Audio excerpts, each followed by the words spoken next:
Baik, Assalamualaikum warahmatullahi wabarakatuh. Alhamdulillahirabbil alamin wa bihi nasta'inu ala umuri dunya waddin. Asyhadu an la ilaha illallah wahdahu la syarikalah wa asyhadu anna Muhammadan abduhu wa rasuluh. Allahumma shalli ala Muhammadin wa ala alihi wa sahbihi ajmain. Amma ba'd.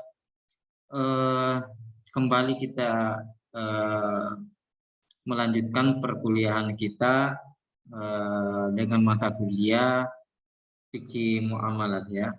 Jadi sebelumnya kita sudah banyak membahas tentang akad ya. Jadi akad-akad muamalah maliyah, kemudian jenis-jenis akad ya kita sudah juga pelajari tentang pertukaran, titipan, kemudian pencampuran atau musyarakah, kemudian tausik memberi kepercayaan dan takzin memberikan izin ya. Itu termasuk dari jenis-jenis akad. Nah, pada kesempatan ini kita akan membahas tentang hal-hal yang dilarang di dalam transaksi muamalat ya. Ada beberapa hal yang tentu saja menjadi etika di dalam bermuamalah yang harus dihindari oleh seorang muslim. Nah, insya Allah saya akan share materinya terkait dengan permasalahan yang akan kita bahas ya. Nah, ini dia tentu saja dasar hukumnya adalah wahyu Allah Subhanahu wa taala di dalam surah Ar-Rahman ayat 9, dan tegakkanlah timbangan itu dengan adil dan janganlah kamu mengurangi neraca itu ya. Falsafahnya Imam Ghazali dalam Al-Arba'in fi Usuluddin menegaskan wajibnya mengikuti sunnah Nabi secara menyeluruh demi merealisasikan law of balance atau at-tawazun ya, keseimbangan. Jadi dengan mengikuti apa yang menjadi petunjuk dari Nabi, insya Allah akan terjadi apalagi namanya keseimbangan di dalam melakukan transaksi muamalah sehingga tidak terjadi perpecahan, merusak persaudaraan dan lain-lain sebagainya yang menjadi hal yang terlarang di dalam agama kita ya. Nah, sehingga tidak memakan harta orang lain dengan cara yang tidak benar. Nah, inilah yang menjadi maqasidus syariah, tujuan daripada syariat itu sendiri. Nah, apa saja yang terlarang, yang tidak boleh dilakukan? Yang pertama adalah apa yang disebut dengan maisir. Ya, jadi maisir adalah tanpa akad atau melalui permainan. Ya, jadi secara umum sebenarnya yang dimaksud dengan maisir itu adalah semacam perjudian ya. Jadi berjudi ya, baik dalam hal judi yang sifatnya tradisional ataupun judi yang sudah modern ya. Jadi sekarang kalau berjudi itu sudah luar biasa bagaimana modernnya. Nah, ada juga yang sifatnya spekulasi. Nah, kemudian ada yang disebut dengan gharar. Nah, gharar itu adalah memakai akad namun tidak jelas. Ya, kalau maisir tadi ya namanya berjudi. Ya, nah, kalau gharar ini tetap memakai akad namun tidak jelas. Ada yang tidak jelas. Apakah objek yang akan diserahkan barangnya tidak jelas dan lain-lain sebagainya. Itu yang disebut dengan gharar. Ya, artinya ada ketidakjelasan. Baik dari satu pihak ataupun dari dua belah pihak ya. Kemudian ada disebut dengan riba. Nah, ini tidak boleh juga di dalam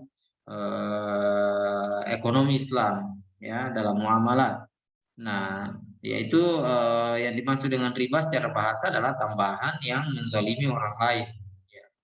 Nah, ini kita secara singkat saja dulu ya. Jadi kemudian ada yang disebut dengan batil. Nah, yang mana dengan batil ini adalah usaha-usaha maksiat. Ya, jadi misalnya jual beli hal-hal yang diharamkan, nah itu berarti batil. Ya. Kemudian ada yang disebut dengan bai al-mutar. Yang mana itu bai al-mutar adalah harga yang dimainkan akibat emergensi atau eksploitasi. Ya, jadi permainkan harga karena mungkin ada sesuatu yang dia sendiri yang menguasai itu. Ya. Nah, kemudian ada ikrah, terpaksaan. Ya, harga dimainkan dengan tekanan atau paksaan. Jadi saya memaksa Anda harus membeli ini. Ya, itu berarti masuk dalam kategori ikrah.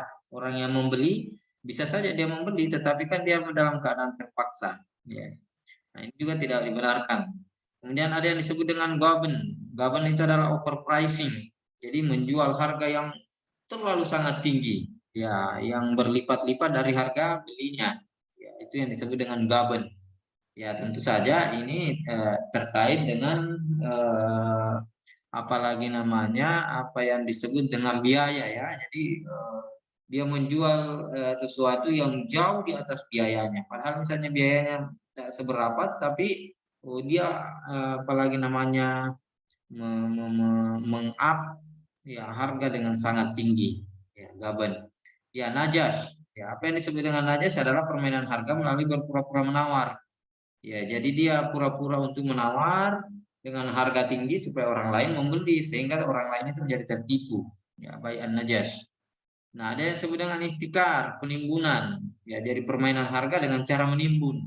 Ya, jadi dia menimbun dulu, nanti setelah harganya naik, baru kemudian dia jual di harga tinggi.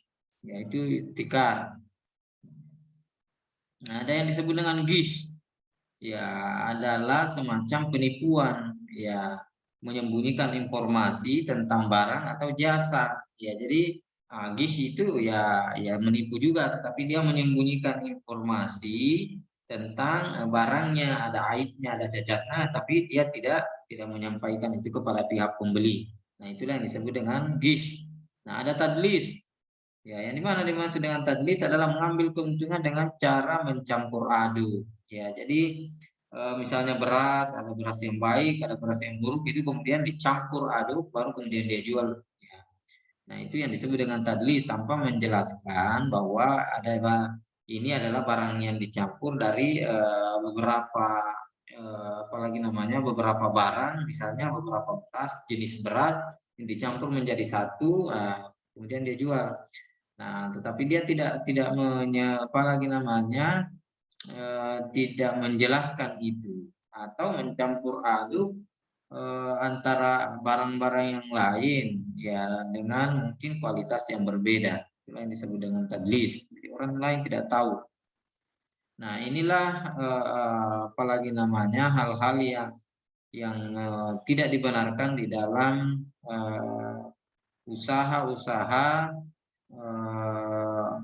bermuamalah, bertransaksi. Ya, jadi ini masuk dalam etik ya, etika bisnis Islam, hal-hal yang terlarang di dalam Islam dalam melakukan transaksi. Yang pertama yang disebut dengan maisir, kemudian ada yang disebut dengan gharar, kemudian ada yang disebut dengan riba, kemudian disebut dengan batil, kemudian ada yang disebut dengan bai'ul mutar, ada kemudian yang disebut dengan ikrah, ada yang disebut dengan gaban, ada yang disebut dengan najas, ada yang disebut dengan ihtikar, gish dan tadlis ya. Jadi 1 2 3 4 5 6 7 8 9 10 11. Nah, ini saya kira mudah-mudahan dipahami dan dihafal terkait dengan hal-hal ini. Nanti insya Allah pada pertemuan berikut kita akan melihat apa yang dimaksud dengan lebih dalam tentang maisir ini, kemudian gharar. Jadi kita akan menjelaskan satu persatu. Untuk pertemuan ini saya kira ini sebagai pengantar dulu ya terkait dengan maisir, gharar, riba, batin, baik mutar, ikrah, gaban, najas, ihtikar, gis dan tadlis. Ya, hal-hal yang dilarang di dalam agama Islam ya atau di dalam muamalah Islam. Saya kira itu saja, sampai jumpa pada pertemuan selanjutnya.